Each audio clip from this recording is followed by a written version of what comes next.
G'day and welcome to some Chillout 3D modeling. I'm Eric, and today we're going to be making a robot based off of an MRI machine. If you don't know what an MRI machine is, it is a magnetic resonance imaging machine. It allows the operators to look inside someone's body in the same aspects that you would consider an X-ray would. However, in this case, it uses a strong magnetic field around the body and aligns a bunch of protons in your body with that field. Then a radio frequency is pulsed through your body pretty much, sending them out of alignment. The MRI machine is able to see them jump out of alignment and move pretty much. Now, back to the fun stuff. This robot is going to be designed based around the MRI machine. So in this case, I'm giving the head to be a big round donut and give that the vibe of the opening of the MRI machine. The rest of the robot will be nice and will have their limbs floating apart, so as if they're being held together by magnets, on theme with the MRI machine. And everything will have a nice, smooth bevel to it, as seen in this image of an MRI machine that I've kind of based it off of. Even though all MRI machines are a little different looking, they tend to have a nice smooth bevel, especially on the inside of the opening.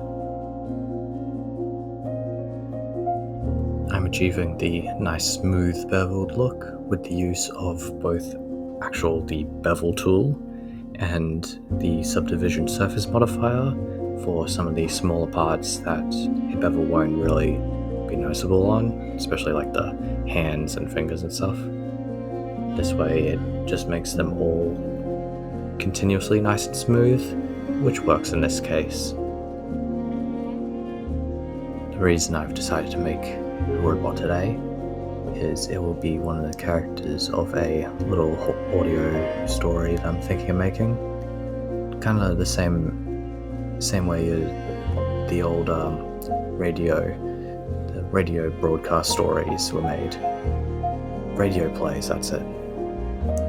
And I kind of just want to have a little story around a world where robots have taken over. There are no more people left, just robots. And each of the robots are trying to cannibalize each other to gain scrap metal, components, and resources to try and survive.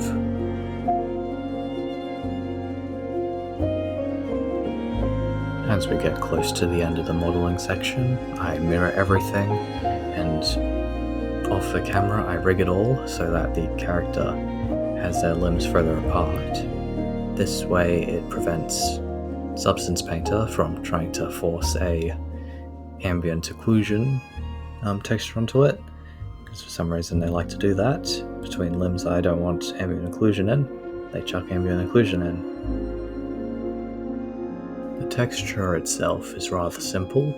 I have a nice plasticky feel to the model with a shininess to it.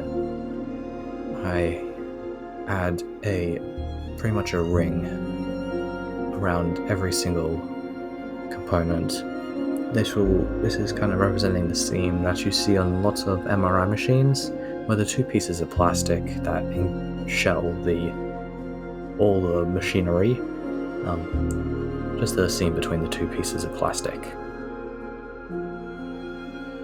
I then decide to add a row of rivets surrounding most of the components of most of the shell. This is it isn't a part of a real MRI machine. You never see the actual rivets bumping out of the machine. However, it's just cool looking. And that's the only excuse you need to add something to your model or texture. If it's going to be cool looking, go for it, mate. I've also added glowing red eyes, just to spice it up a bit. I don't know, if the model goes into a dark environment, we'll make it scary. We'll change it from a nice helper robot to a scary creature of the dark.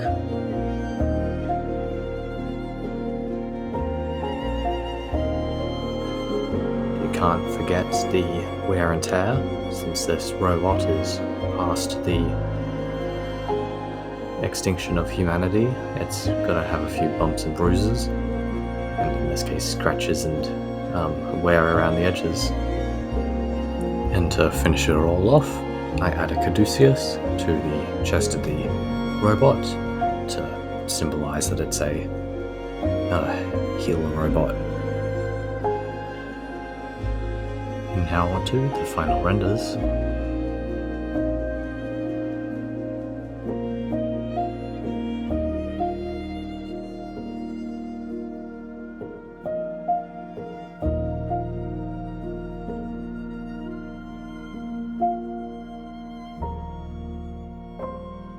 Anyone still listening to this, I want to thank you for sticking around to the entire video. Consider asking me to make something next. What kind of robot should I make next with the little audio story? And I wish you a good rest of your day, night, wherever you are.